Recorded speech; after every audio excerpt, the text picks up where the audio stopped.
Much of our work revolves around convening. We bring the leaders together. They share their lessons learned, their travails, the challenges they've confronted, the hurdles they've overcome, the ones they've stumbled on and made them fall down.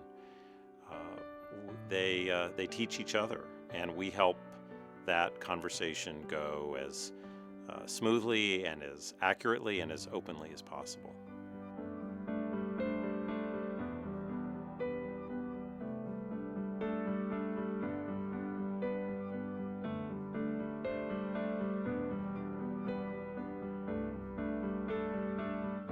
There was a real thirst and need among state people for a way to be able to convene across agency lines. There really was this cadre of people in various places in state governments and in state universities across the country who were just immensely dedicated, immensely knowledgeable and talented folks who really had a lot to offer, and if given a forum and a community of interest to get together, could do good.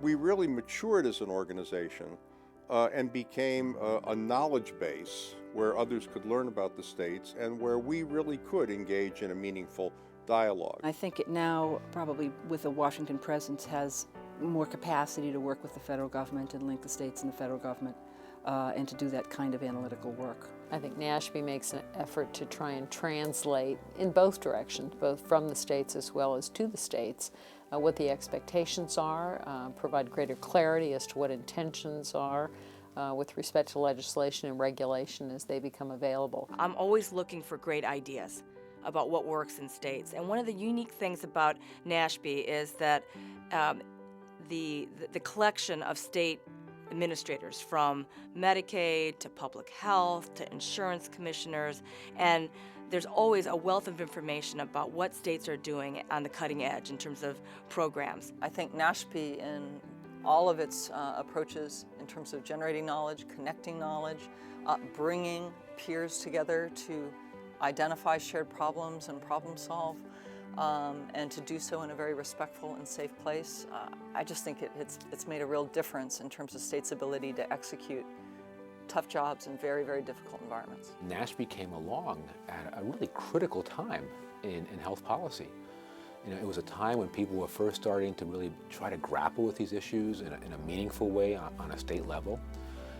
In New Jersey, you know, some of the things we learned from NASHP helped us craft some really meaningful health reform that led to thousands of people in the state having access to primary care for the first time. We worked very closely with CMS on Medicaid managed care, convened groups to set forth in a collaborative way with the federal government quality standards for Medicaid managed care. When CHIP began, the Children's Insurance Program, we convened the state leaders immediately, created CHIP Chat, a mechanism to help the leaders talk among themselves. NASHP has always served as the unofficial association for CHIP directors. Without that, there really is no other forum for CHIP directors to communicate. Their information is credible, it's high quality, it's great analysis.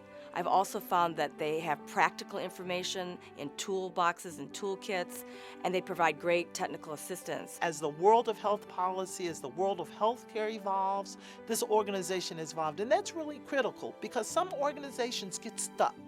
They stay just where they are, and organizations who do that tend to go away. It needed to be organic. It needed to be up by and for these people. And so long as it was structured in a way that it continued to pursue excellence and not be reduced to least common denominator politics and so forth, that it seemed to be something that could survive over time and could improve over time. This one not only has stayed, it's grown, it's able to meet the needs of state health policymakers still today as it did in the early years. The way you continue to grow is off of a foundation, is off of a really, really strong foundation. And NASHP has that kind of reputation. It's built it up over the last 25 years. It will continue to do so. Because of NASHP, states, the federal government, associations like mine are making better decisions today. We're doing things that are based on evidence. we're doing things that we know work. And without NASHP, that just wouldn't be the case.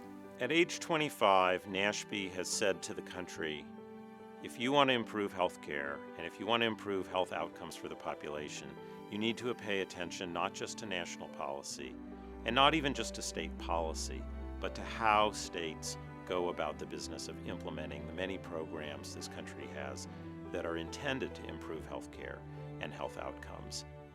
That's what we do, that's what we will always do.